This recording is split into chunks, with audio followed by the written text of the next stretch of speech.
A new study by the Trevor Project shows that more than 1.8 million LGBTQ plus young people between the ages of 13 and 24 seriously considered suicide in the past year.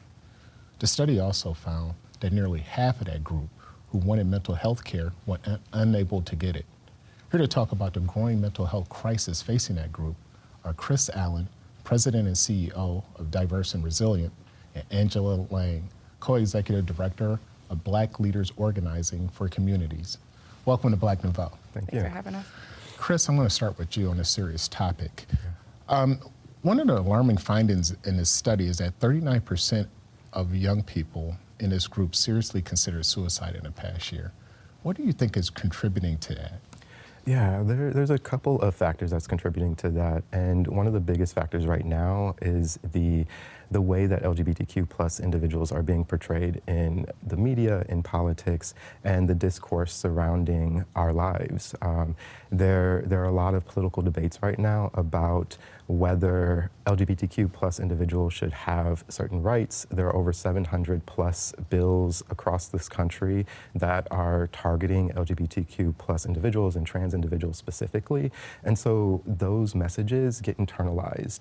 We start to believe those things about ourselves, that we're not worthy of rights, that we are less than, and that messaging wears down on us. And so it takes a mental toll, and that minority stress, that stress that we feel by operating in this world and not feeling like we belong, can lead to maladaptive coping techniques as well as suicidal ideation and attempts.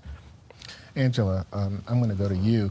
So the study also found that half of these youth who wanted mental health services could not get them. Mm-hmm. Is that due to a lack of not having enough services provided, them not knowing about it? What's contributing to that? I think it's a few things. I think there's always more opportunity to have more mental health resources for people. But also at the same time, I think people don't always know where to go. And especially if you're in the middle of a crisis, if you are an LGBT plus youth that got kicked out of the house, you may not know where to go. You may not know where a safe place actually is and even know that those resources are available. And we've seen, as Chris said, a lot of this rhetoric, whether it's politically or even interpersonally, can make it very hard for people to seek treatment and know what's actually available to them. Chris, one thing that they talk about as well is this idea of anxiety, depression, things like that. How can you sense that that's coming on in these youth? What needs to be done to address that? Yeah, there's a number of things that you can do to address it, and one of it is just really being mindful of what is typical behavior that you see from these young people. Because some people are just more quiet, more shy, and just naturally withdrawn. But when you start to notice young people or even adults that are starting to pull away from loved ones, from things that they're interested in, engaging less in their community, those are often signs that they might be dealing with something. And it's important to ask. You should never be afraid to ask, like, how are they doing? How are they feeling? What's going on in their world? To really get a picture of what they're going through. You had mentioned politics a little bit, the political debates that's going on and everything going on right now. Politics is playing a huge role in this conversation, and 90% of the youth who were interviewed for this survey said that politics is really depressing to them. Yeah. What does that sound like? What are we hearing? What are they hearing? They're getting messages that take away a hopeful feeling. When young people are thinking about their future, they're thinking about the loved ones that they're going to have, the family that they might build, the future that they're going to create for themselves. And a lot of these political debates risk taking away that future for some LGBTQ plus individuals.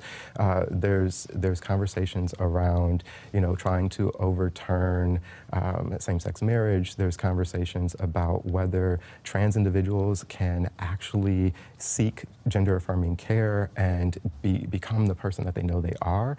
And so all of these debates are leading to the LGBTQ community feeling like that hope for a future where they can live their dreams and just live happy and thrive.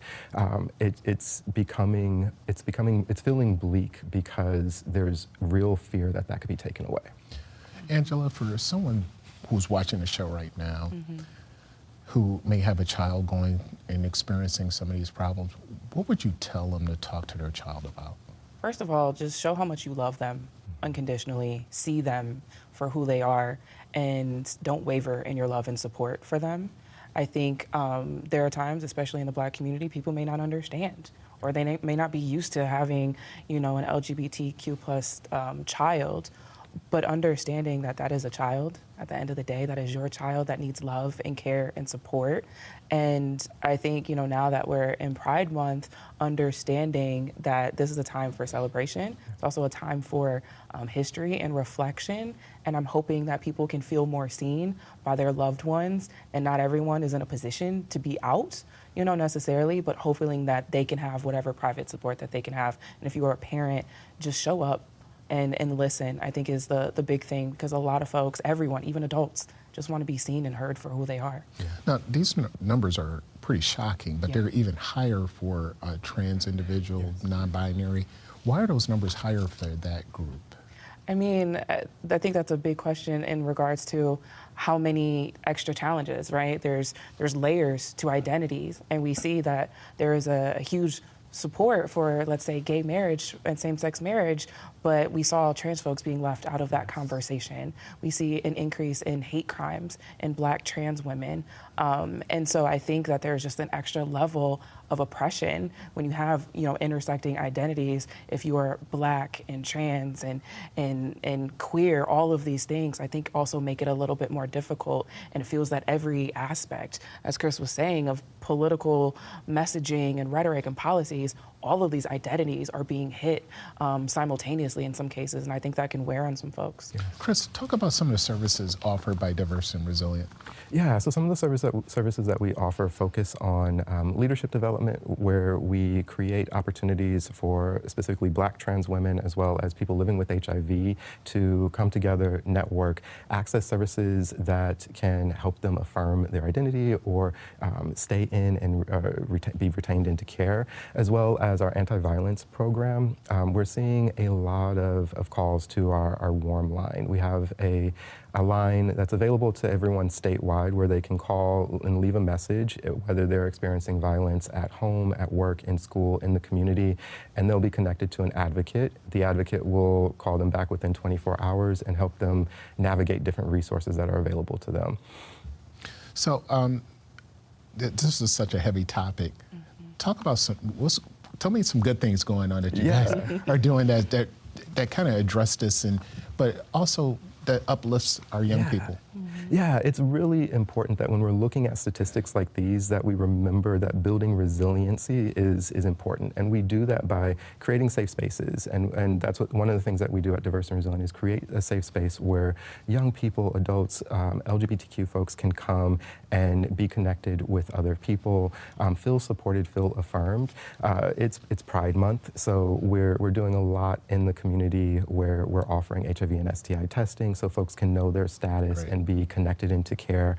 And so it's building resiliency means that you're increasing the visibility of people who are like you. You're not feeling alone or isolated. You see those examples of people who are thriving, living healthy, happy lives, and that can help create that hope that people might be losing because of these political debates, is that they see that even in the light of all of these challenges, that we as a community can still come together for one another through either mutual aid or support and really support each other. Gotcha. Well, thanks a lot. This is a topic we got to come back at. Yeah.